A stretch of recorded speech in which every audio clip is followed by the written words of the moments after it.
Metallica бяха много близо до България.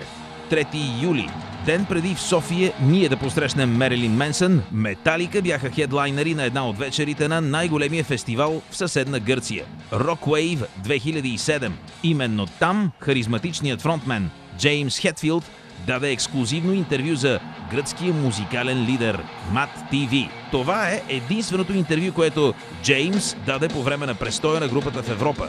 Затова е напълно задължително да ги видим и тук, в Кречетало. James Hetfield on Metallica. Hello, James. Welcome to Greece once again. I saw the playlist you're playing during this through the couple of days, and I saw that you're playing a lot of songs that you played the last time in Europe. I mean, do you enjoy playing all these old tunes and not playing the recent material? Is it more fun for you? Is it what? Well, it's tough when you're doing festivals and also you have a lot of material. Mm-hmm. You want to do something new, you want to do something different, you want to do the ones that people identify with. And a lot of times, you know, we haven't done some of these festivals in years. But we did the festival circuit last year also. So we're hitting some of the festivals we've done. So it's every night is different. Mm-hmm. And sometimes that's fun, sometimes it's, for me, you know, introducing the wrong song or something, you know, or starting the wrong one. But as far as, you know, the stuff on Saint Anger, you're maybe talking about playing some of that. You're not playing nothing from Saint Anger and just one song from the Load Reload stuff. Yeah. Well, as far as that goes, I guess, you know, we have so much time and they don't make the list. That's all. But we also don't want to be one of those bands that are just playing, you know, the favorites. You want to put some in there. So we have been playing, you know, like a song like Ride the Lightning, and Justice for All, Whiplash, Four Horsemen, you know, some songs that we haven't played in festivals in a long time. Okay, well, in a few days you're playing in London for an event to raise money for the Alliance for Climate Protection, the Live Earth. That's something I believe that politicians should care of. I mean, do you think that rock and roll, metal, rock music can fill the gap of politicians? No. Fuck politics. I mean, I can't stand it. It drives me crazy. And there's even, you know, there's politics within music, you know, and the business side a lot of times really bothers me. I like playing music. Mm-hmm. We were asked to play, and I said, okay, I want to play. There's a lot of people going to be watching that show. Well, so the vice president of this Alliance for Climate Protection is Al Gore, whose wife Tipper did the whole PMRC thing back in the 80s. Do you think that the Gore family reconsider about rock music? I don't care. I really don't care. And I don't like talking politics. Metallica is about music from us, music for the ears of our fans, you know? Really, that's what it's about. I don't like playing for any cause. I had to get a little more talked into playing this show. I don't like any strings attached to things. I want to play because I like to play. Well, so Metallica are in the studio right now to making their new album, and I imagine that things are a bit different now within you, since the previous time. Within me, within the group, within everyone around us, yes. There's a lot of growing up happened, you know, on Saint Anger. We went from hating each other, not talking, to, oh, I love you, hugging, all of the, you know, one extreme to the other. And both of them were just a little bit crazy. So we're somewhere in the middle now where I think most normal people live. Maybe. I don't know. Well, we're feeling better about it. And all the therapy and the work we did for Saint Anger is really for this record. Because now we don't have Phil Toll, the therapist, with us. We don't have Bob Rock babysitting us a lot. That's not his only job, of course. But a different producer, and we're trying to take more responsibility for ourselves and you know, grow up through the process. So, how do you think that this movie, the some kind of masterwork for Metallica? I mean, there are two sides in every story.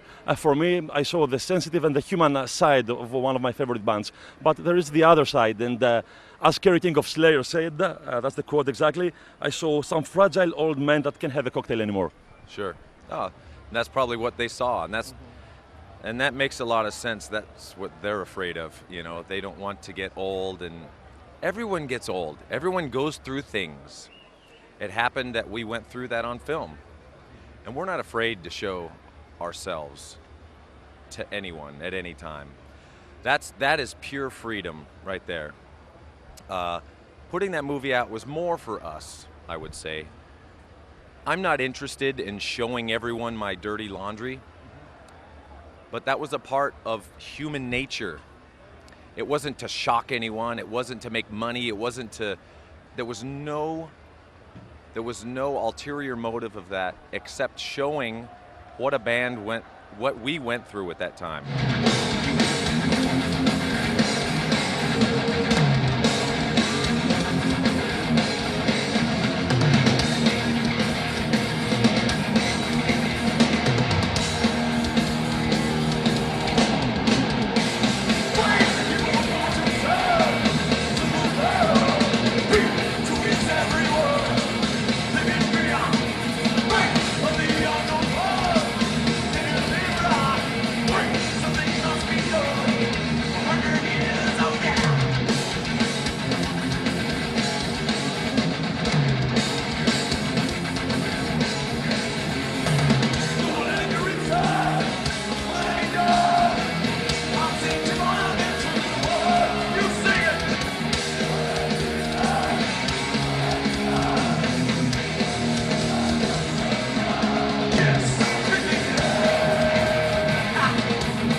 Okay, so you're making a new album at the moment at the studio, and Rob Trujillo, your bass player, described it that music-wise it sounds like a crossover between Master of Puppets and the Black Album. Kirk Hammett said that there is a lot of Middle Eastern feeling in there. What's your opinion on that? I think there always is, as far as scales go, you know, minor scales. There's been that type of stuff since, you know, Fight Fire with Fire, very much like that. And Robert just yesterday said, hey, that solo section in Fight Fire with Fire, it sounds Greek to me. It's like, yeah. That's an expression you used, Greek. I mean, No, doesn't sound foreign to him. It sounds like, you know, Greek music maybe, because we've been around here a little bit listening to it. Okay, last year you celebrated the 20 years of Master of Puppets album, playing the whole album in its entirety. You played also in Spain, I think. What's so magic about Master of Puppets? I mean, Dream Theater played the whole album in their shows. Machine Head said that they're gonna do their own Master of Puppets. New bands like Trivium, Avenged Sevenfold, Bullet for My Valentine, they all worship, they all bow to Master of Puppets. Do you think that Metallica can, or any band, can have the opportunity to repeat its magnum opus again? Well, I think it's more of a landmark when I think a band says, we want to record our Master of Puppets. That's more of the landmark. I think it was a bit of a peak in the band with Cliff Burton. Just like the Black Album was, I think, a peak with Jason. And maybe we'll peak somewhere with Robert somewhere. But Master Puppets, who knows? Who knows why? Just a bunch of good songs at the right time that happened, you know? Robert Plant has said about Stairway to Heaven, I don't care about the song, I was just 22 years old when I wrote it. Are you saying the same for Master of Puppets? It's not that I don't care, but there's no extra thought put in it. We were just doing what we were supposed to do, and that's play our best music. And we were just thinking about that the other day.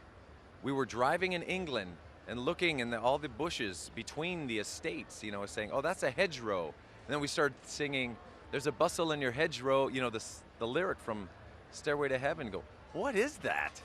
The most popular song in the history of rock has some gibberish lyrics, you know? It's just magic somehow. You with Metallica!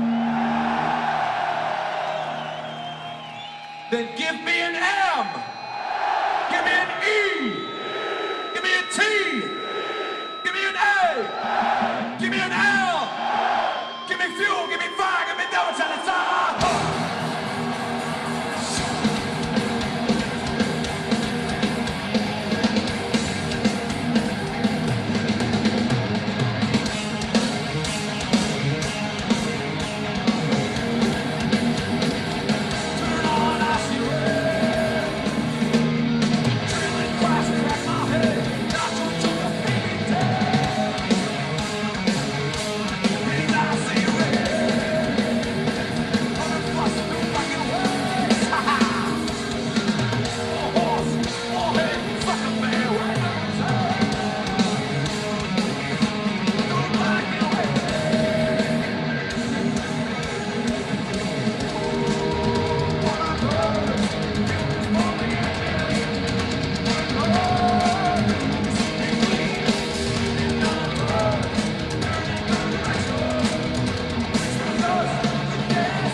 Гледаме Metallica. След рекламите ви очаква още една рок вълна. Тя ще донесе със себе си Yeah, Yeah, Yes и The Horrors. Остарете с Кречетало. Световна музикална програма Кречетало. Световна музикална програма Кречетало.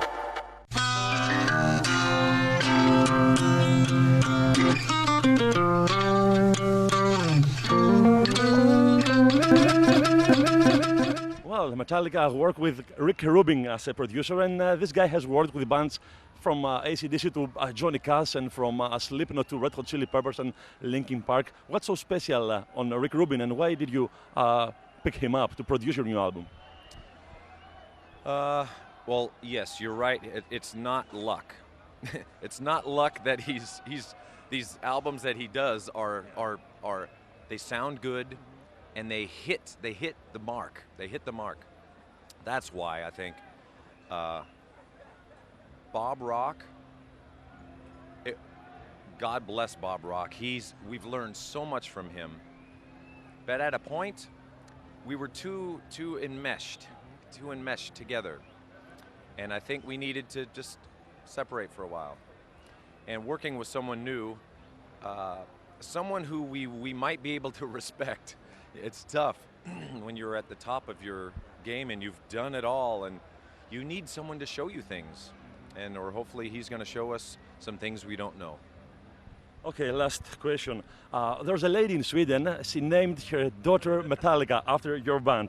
There is an author in the United States, William Urin, who wrote a book about Metallica and philosophy, and he tried to spot the connection between Metallica, Plato, and Nietzsche. There are kids who fight discussing Metallica. I mean, do you feel all this? Do you feel responsible for all these people? Do you sometimes feel that the name Metallica is somewhere out of your control? Absolutely, absolutely. Yeah. We are four very grateful and lucky kids that play music, and we got together and started playing music. The name is big. Man, you influenced the life of so many people. This lady named her daughter Metallica. the other guy wrote his diatribe based on Metallica and philosophy. I don't know what to say. We're just doing what gift we have, and their gift may be writing a book. Naming your kid Metallica, I don't know about that. Maybe my dog or something, but your child, hey, if they love it so much, why not? You know, people getting married to Metallica songs. You know, hopefully it's not just the trendy thing. It really moves you. And everyone in life just wants to be moved and feel like they are a part of something, or feel alive. And Metallica music does that for me. And I'm grateful that it does it for a lot of other people. Okay, James, that was it. Thank you very much. This way to bed.